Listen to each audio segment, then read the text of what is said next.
बिस्मिल्लाहिर्रहमानिर्रहीम। अस्सलाम वालेकुम नाज़रीन, आप यूट्यूब चैनल देख रहे हैं। मैं इमरान खान हूँ। बिलाखिर इमरान खान साहब की बहनों को खुद ही निकलना पड़ा अपने भाई के लिए। और मैं दो स्टेटमेंट्स आपको याद दिला दूँ इमरान खान साहब के, क्योंकि उन दो बयानात के बगैर ये जस्टिफाई नहीं होगा। पाकिस्तान तहरीक इंसाफ जो मरूसी सियासत के इंतहाई खिलाफ है, और ये जमात जब बनी तो इसके सबसे बड़े नारों में से एक नारा था कि मरूसी सियासत नहीं होगी। तो एक तो ये बात आप जहन में रखें कि जब इमरान खान साहब अपनी पार्टी की आदत से बहुत ज़्यादा मायूस हो गए और उन्हें कैद तन्हाई में डाल दिया गया, तो उन्होंने दो मरतबा अपनी बहनों को एक ख़ास पैगाम भेजा तो बार बार, लेकिन दो ख़ास पैगाम हैं। एक, इमरान खान साहब ने कहा कि मेरी बहनों को कहो कि जितनी जल्दी हो सके मुझे आकर मिले। ये वो आखिरी पैगाम है जो बाहर आया इमरान खान साहब की ज़ुबानी, और ये मैंने रिपोर्ट किया था और उसके बाद इसकी तस्दीक भी हो गई। दूसरा एक पैगाम इमरान खान साहब ने अपनी बहनों के लिए भिजवाया था जेल में से, जब उनकी मुलाकातें बंद होने के करीब पहुंच गई थी।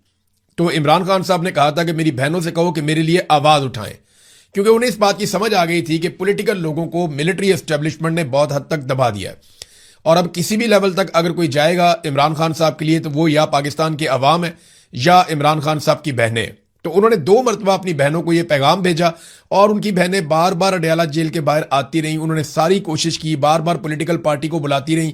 जिन लोगों ने इमरान खान के नाम के ऊपर वोट लिए और वो इक्तदार के मजे ले रहे हैं, उन तमाम लोगों को इमरान खान की बहनों ने बार बार मुलाकात करके मिन्नत की, तरले किए, उनको समझाया, उनको बार बार बताया, उनका फर्ज याद दिलाया, इमरान खान के पैगामात उनको बार बार पढ़ के सुनाए, लेकिन उन्होंने हिम्मत नहीं की, वो लोग निकले नहीं।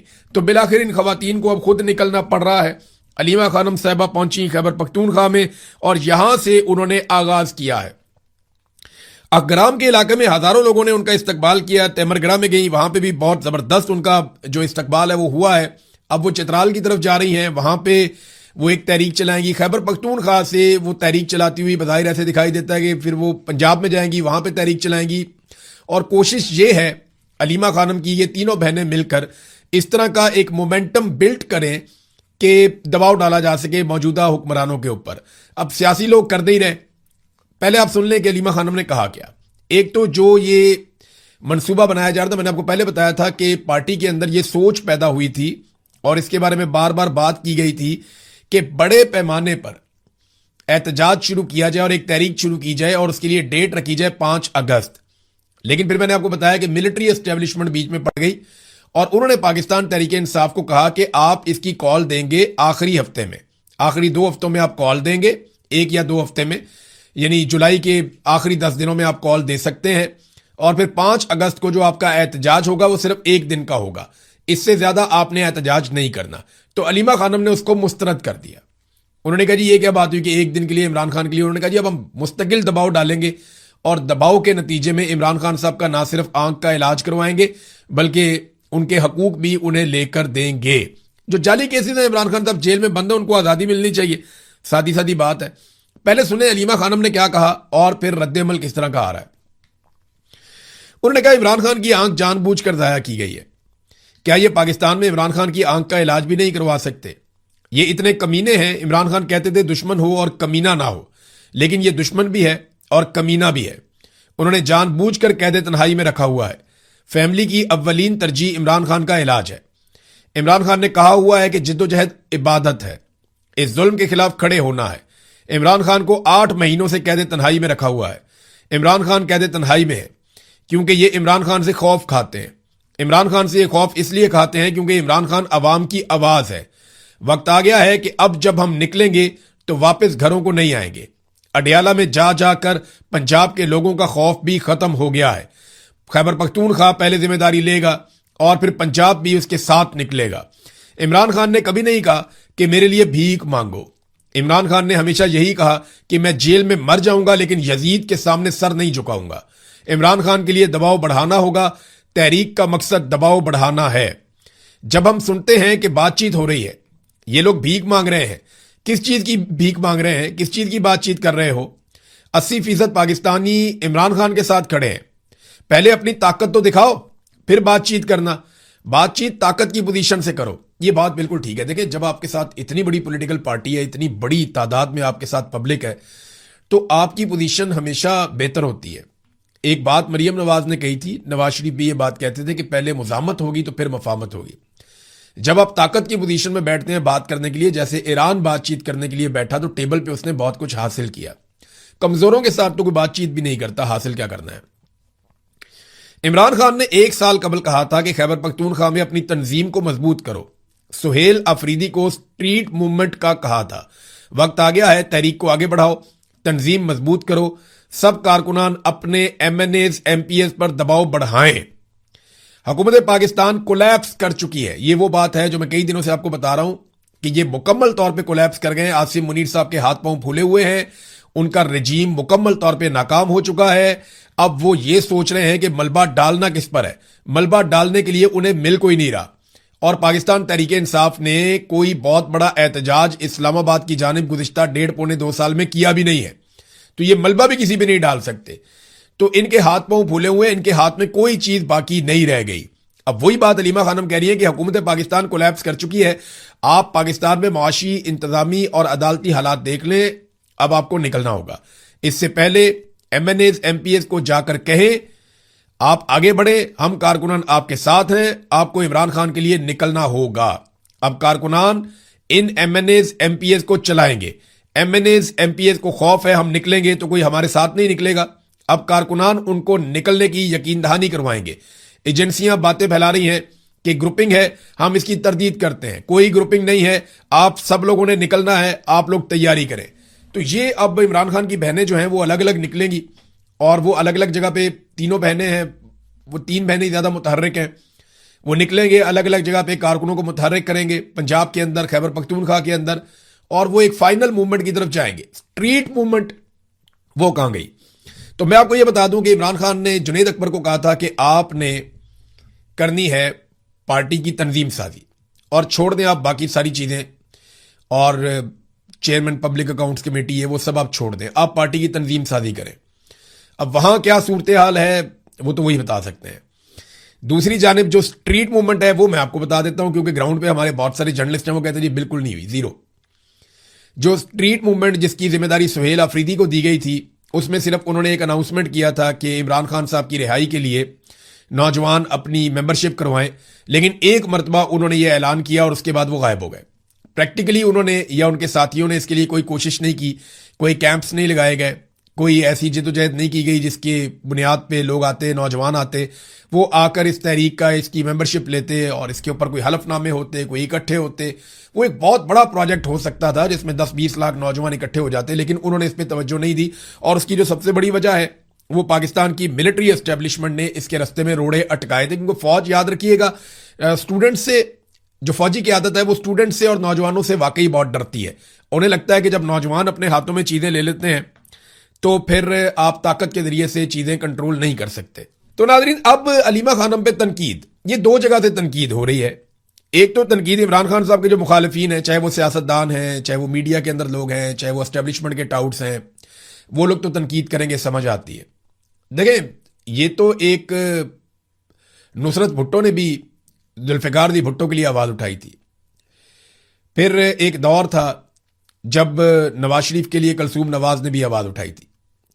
और अब मायूसी इतनी बढ़ गई है कि पाकिस्तान तहरीक इंसाफ की क़यादत निकलती नहीं है और वो बहुत परेशान है, क्योंकि सामने मिलिट्री एस्टेब्लिशमेंट है, पॉलिटिकल फोर्स नहीं है। तो अब जो रिस्क इमरान खान की फैमिली ले सकती है वो कोई और नहीं लेगा उनके लिए। ये बात सबको समझ आ रही है और ये मुतालबा बार बार किया जा रहा था कि वो खुद आकर सामने से लीड करें। तो जो इमरान खान साहब के मुखालिफिन है, जो उनसे बुग़्ज़ रखते हैं, वो तो इस पर तनकीद करेंगे ही करेंगे। लेकिन दूसरा एक ग्रुप है जो इमरान खान साहब की अपनी पार्टी में, ये वो लोग हैं जो शर्मिंदा हैं, कुछ कर नहीं पाए। क्योंकि ये खुद कुछ कर नहीं पाए तो ये नहीं चाहते कि कोई और कुछ करे। और थोड़े से ऐसे भी हैं जो दोनों तरफ खेलते हैं, यानी मिलिट्री एस्टेब्लिशमेंट उन्हें कहती है कि आप ये एक स्टेटमेंट दे दें ताकि तनाज़ा पैदा हो जाए, तो वो एक स्टेटमेंट दे देते हैं और कोई ऐसी बात नहीं है। लेकिन क्या इससे ये तहरीक रुकेगी? देखें, अगर अलीमा खानम को गिरफ्तार ना किया तो जितना मेरा पॉलिटिकल एक्सपीरियंस है, मैं आपको एक चीज तो कंफर्म बता देता हूं, अगर अलीमा खानम को या इमरान खान की बहनों को गिरफ्तार ना किया गया मिलिट्री एस्टेब्लिशमेंट की जानिब से, तो ये तहरीक बहुत बड़ी हो जाएगी और आप आने वाले दिनों में बहुत बड़े बड़े जलसे और जुलूस और इज्तिमाअत आप देखेंगे। पाकिस्तान तहरीक इंसाफ अपनी पूरी ताकत लगा के अगर मुखालफत भी करना चाहती है ना, तो वो करके देख ले। ये गंडापुर, सुहेल अफरीदी, जुनैद अकबर साहब, अगर ये सारे मुखालिफ भी हो जाए, अव्वल तो नहीं है, लेकिन अगर ये सारे मुखालिफ भी हो जाए ना अलीमा खानम के और इमरान खान की बहनों के, इसके बावजूद वो इतने बड़े बड़े इज्तिमात कर देंगे कि ये सर पकड़ के बैठ जाएंगे सारे। ये मुझे आइडिया है, क्योंकि पब्लिक उनके साथ खड़ी होगी। वो इस वक्त इमरान खान का मौक़िफ़ भी खुलकर बयान कर रही हैं और वो इमरान खान के हक के अंदर सबसे अगली सफ के अंदर खड़ी हुई है। तो यही वजह है कि लोग उनके साथ खड़ेंगे। लोगों को सरोकार जो है वो इमरान खान से है, लोग बाकियों को नहीं जानते। तो कुछ लोग कह रहे थे जी यहां पे मौरूसियत नहीं है, पाकिस्तान तहरीक इंसाफ में फैमिली पॉलिटिक्स की कोई जगह नहीं है। तो देखें, गंडापुरों के ऊपर तो कभी बात नहीं की गई, वो भी तीनों भाई पॉलिटिक्स के अंदर हैं। फिर इसी तरह जो है वो खटक के ऊपर कभी बात नहीं की गई, शाह महमूद कुरैशी के खानदान पे कभी बात नहीं की गई, चौधरी खानदान पे बात नहीं की गई। तो ये अलीमा खानम कोई इलेक्शन लड़ने नहीं आ रही, ना इसने सेनेटर बनना है, ना वजीर बनना है, ना कुछ और बनना है, ना इनके बच्चों ने पॉलिटिक्स करनी है। ये सिर्फ अपने भाई के लिए आ रहे हैं। और इमरान खान कभी इनको पॉलिटिक्स में आने भी नहीं देगा। जब इमरान खान वजीर आज़म पाकिस्तान था तब उसने इनमें से किसी को कुछ नहीं दिया। नवाज शरीफ ने तो पूरा टब्बर लगाया हुआ है ना, रिश्तेदार, रिश्तेदारों के रिश्तेदार, आगे से उनके रिश्तेदार, ये जनाब फलाना है, इसको भी अंदर करो, इसको भी लगाओ, इसको भी लगाओ। उन्होंने पूरा का पूरा खानदान टब्बर मियां नवाज शरीफ ने पॉलिटिक्स के अंदर झोंक दिया अपना, सबको लगाया हुआ है। उधर सरदारी है, वो भी यही करते हैं, दूर करीब के सारे रिश्तेदार पॉलिटिक्स कर रहे हैं। लेकिन इमरान खान ने ऐसा नहीं होने दिया। उन्होंने अपने रिश्तेदारों को, गो कि उन्होंने बहुत स्ट्रगल भी की कुछ लोगों ने, लेकिन उन्होंने नहीं। मैं जाती तौर पे समझता हूं कि हसन न्याजी की ये अब उसका हक बन गया है, यानी ये उसकी रिस्पॉन्सिबिलिटी भी बन गई है। जितनी उसने कुर्बानी दे दी है, जितनी उसने मार खा लिया हसन न्याजी ने, अब उसकी जिम्मेदारी है कि वो पॉलिटिक्स को ना छोड़े। अगर वो पॉलिटिक्स को छोड़ेगा तो वो बहुत बड़ी ज्यादती करेगा कि इतनी मार खाने के बावजूद, इतनी तकलीफें बर्दाश्त करने के बावजूद, पाकिस्तानियों के लिए इतनी आवाज उठाने के बावजूद, जब वो एक जगह पहुंच गया और वहां से अगर वो पीछे हटता है तो वो ज्यादती करेगा। अब मौरूसियत पीछे रह गई। उस आदमी ने जितनी मार खाई है, इतनी मार तो इन जितने लीडरान इस वक्त पाकिस्तान में मौजूद है, इतनी किसी ने भी नहीं खाई। वो फौज के पास कैद तन्हाई में रहा लंबे अरसे तक, उसको फौजी अदालत से सजा दिलवाई गई। तो अब इस खानदान में कम से कम ये एक आदमी तो ऐसा है जिसका मैं हमेशा हमायत करूंगा अगर वो कभी भी कहेगा कि मैं पॉलिटिक्स में आता हूं, और अगर वो कहेगा कि मैं पॉलिटिक्स में नहीं आता तो मैं उसकी मुखालफत भी करूंगा कि यार इस जैसे लोग अगर पॉलिटिक्स में नहीं आएंगे ना तो फिर पॉलिटिक्स को नुकसान होगा और पाकिस्तान की पॉलिटिक्स आगे नहीं बढ़ेगी। नाज़रीन, फजलुर रहमान साहब को मैं नॉर्मली अपने वीलॉग के आखिर में बताता होता हूं, लेकिन उन्होंने एक स्टेटमेंट ऐसा दे दिया तकरीर करते हुए, उसमें 3 चीजें बड़ी अहम है और मैं आपके सामने रखना चाहता हूं और ये इंकशाफात आप समझ लें। एक तो फजलुर रहमान ने कहा कि बलूचिस्तान में बगावत पहले बलोच इलाकों तक महदूद थी और अब पश्तून इलाके भी खून से नहला दिए गए, और इसके लिए उन्होंने जिम्मेदार करार दिया पाकिस्तान की मिलिट्री एस्टेब्लिशमेंट को। उन्होंने कहा कि अब वहां से 50 लाशें आ रही हैं जो पश्तून इलाके हैं और वहां पे बगावत पहुंच गई है। कोई रियासती रिट बाकी नहीं है, बच्चे स्कूल नहीं जा सकते, मगरिब के बाद पुलिस बाहर नहीं निकल सकती। ये हालात बलूचिस्तान में और खैबर पख्तूनख्वा में दोनों जगहों पे है। लेकिन बलूचिस्तान का तो बेड़े ही गर्क हो गया। फजलुर रहमान साहब ने दूसरा इंकशाफ किया कि हमें कहा जा रहा है कि हम लश्कर बनाकर निकलें, हथियार उठाकर निकलें। उन्होंने कहा जी हमने तो इनकार कर दिया कि हम हथियार उठाकर नहीं निकलेंगे, आप हमें लड़वा देंगे, फिर आप बीच में से निकल जाते हैं। और वो ये कहते हैं कि आप यहां पे हमें कत्लो गारतगिरी की तरफ धकेल रहे हैं, हमने कोई लश्कर नहीं बनाना, हमें कोई किसी किस्म की लड़ाई के अंदर आप ना धकेलें। फिर आप हमारे ऊपर एहसान चढ़ाते हैं कि आपके लोग शहीद हो रहे हैं, खून बह रहा है। भई आप इसके लिए पेटी बांधते हैं, तनख्वाह लेते हैं, हम आपको अपने खून पसीने की कमाई से टैक्स देते हैं और उसमें से आप तनख्वाह लेते हैं। तो आपको जिस काम के लिए तनख्वाह दी जाती है आप वो काम करें, अपने खून का एहसान हमारे ऊपर मत डालो। ये फजलुर रहमान साहब ने कहा क्लियर अल्फाज में। ये बात अगर कोई पाकिस्तान तहरीक इंसाफ का आदमी कहता तो उसको इंडिया का एजेंट करार दे दिया जाता, लेकिन फजलुर रहमान साहब को इतनी तो छूट है। उन्होंने बड़ी क्लियरली ये बात की कि अगर फौजी या पुलिस वाले शहीद हो रहे हैं तो भाई तुम तनख्वाह लेते हो इस काम के लिए, अपने खून पसीने के पैसे से हम तुम्हें देते हैं तनख्वाह अपनी हिफाजत के लिए, तो तुम ये ऑप्शनल तो नहीं था, तुमने खुद ही कहा था कि हमने ये नौकरी करनी है, हमें पैसे मिलने चाहिए, तो मिल रहे हैं, अब लड़ो। हमें क्यों कहते हो कि लश्कर बनाए और बना के बंदूकें उठा के असला हम इनके सामने मुकाबले में आ जाएं, आप निकल जाएंगे, हम यहाँ कत्लो गारतगिरी में मारे जाएंगे जैसे हमेशा होता रहा। तो फजलुर रहमान साहब ने ये बात की। और तीसरी बात जो फजलुर रहमान साहब ने की, उन्होंने कहा जी अगर इलेक्शन लड़ना है ना तो वर्दी उतारो और आ जाओ मैदान में, पता चल जाएगा कि आपको कितने लोग वोट देते हैं और कितने लोग आपको मुंतखब करते हैं। फजलुर रहमान साहब ने जरा थोड़ी सख्ती कर दी वर्दी उतारने की बात। मैं चैलेंज करता हूं कि आसिम मुनीर साहब फील्ड मार्शल भी रहे, यूनिफॉर्म भी पहने और इलेक्शन लड़े इमरान खान के मुकाबले में। इमरान खान के क्या, यास्मीन राशिद के मुकाबले में, वो भी छोड़ें आप, सनम जावेद के मुकाबले में इलेक्शन लड़े। सनम जावेद भी मेरे ख्याल में बहुत टफ हो जाएंगी। चलो कोई और सोच लें, आप लोग बता दें। Field marshal Asim Munir uniform पहन के पूरी ताकत इस्तेमाल करके एक फ्री एंड फेयर इलेक्शन लड़े, अपने सारे वसाइल इस्तेमाल करें सरकार के, लेकिन इलेक्शन का रिजल्ट पब्लिक के वोटों के जरिए आना चाहिए। हल्का भी खुद ही चुन लें, शहर भी खुद ही चुन लें। ये इलेक्शन नहीं, एक इलेक्शन नहीं जीत सकते। वो फजलुर रहमान साहब ठीक कह रहे हैं कि वर्दी उतार के लड़ो, लेकिन मैं तो कहता हूं वर्दी पहन के भी नहीं लड़ सकते। ये सिर्फ बंद कमरों में बैठ के इलेक्शन चोरी कर सकते हैं और कुछ नहीं कर सकते। खैबर पख्तूनख्वा में बहुत सारे ऑपरेशंस की इतलात आ रही हैं। इसके बारे में खैबर पख्तूनख्वा की हुकूमत ने एक तरदीद जारी की है और पीटीआई खैबर पख्तूनख्वा ने इसको शाया किया है। वो ये कहते हैं कि किसी नए फौजी ऑपरेशन की मंजूरी नहीं दी गई, सोशल मीडिया के दावे बेबुनियाद हैं। बजट की मद में मुख्तस फंड हंगामी सूरत हाल, कुदरती आफात, नकल मकानी और रिलीफ समेत मुख्तलिफ इंतजामात के लिए होते हैं। उन्हें किसी नए ऑपरेशन से जोड़ना हकायक के मुनाफी है। वो ये कहते हैं जनाब हम कोई किसी किस्म का कोई ऑपरेशन नया नहीं होने दे रहे। मेरा एक सादा सवाल है कि एक कानून है खैबर पख्तूनख्वा में, action in aid civil power, जिसके तहत फौज मिलिट्री ऑपरेशन करती है खैबर पख्तूनख्वा में। ये इजाफी इख्तियारात हैं जो पाकिस्तान की फौज को खैबर पख्तूनख्वा में दिए गए, बाकी सूबों में नहीं है। मेरा सवाल यह है कि सुहेल अफरीदी की हुकूमत ने आते ही अनाउंस किया था कि हम ये कानून खत्म कर देंगे। इस कानून को खत्म करने के लिए उन्होंने अभी तक क्या किया? देखें, अदालत के अंदर तो इनके पास बहाना है ना कि हम जाते हैं, अदालत हमारी रिट वापस नहीं ले रही, हमने अपील की हुई थी, वो अदालत हमारी अपील वापस नहीं ले रही। वह 100 रस्ते और हैं। आप चुप करके बैठ जाएं, अदालत भी चुप करके बैठ जाए, तो आप मिलजुल के मैच खेलते रहें, तो वो तो एक अलग बात है। लेकिन आपके पास 2/3 अक्सरियत है खैबर पख्तूनख्वा में, आप जब चाहें इस कानून को दोबारा कानून साजी से खत्म कर सकते हैं। लेकिन आपने अभी तक action in aid civil power कानून को खत्म नहीं किया, जिसके तहत यहां फौज ऑपरेशंस करती है खैबर पख्तूनख्वा में। ये इजाफी इख्तियारात हैं जो फौज को दिए गए। तो दावे इन्होंने बहुत बड़े बड़े किए थे, लेकिन काम इन्होंने कुछ भी नहीं किया। हमारे ऊपर ना ये बहुत बड़ा बोझ बन गया, ये ऑपरेशन, ये हर चीज को डंडे के साथ संभालते हैं। मैं आपको एक और चीज बताता हूं, मैंने आपको पिछले दिनों बताया भी था, लेकिन कुछ तफसीलात मैं आपके लिए लेकर आया हूं। ये एक पाकिस्तान के अंदर प्रोजेक्ट है बहुत बड़ा, आपके बिजली के बिल के अंदर आता है, नीलम झेलम सरचार्ज। अब ये Neelum Jhelum hydro power project है, इसके जो सरबराह हैं वो भी एक lieutenant general retire Mohammad Saeed sahab है। कोई इनसे पूछेगा कि इन्होंने अरबों रुपए जाया किए, वो पैसे कहां गए?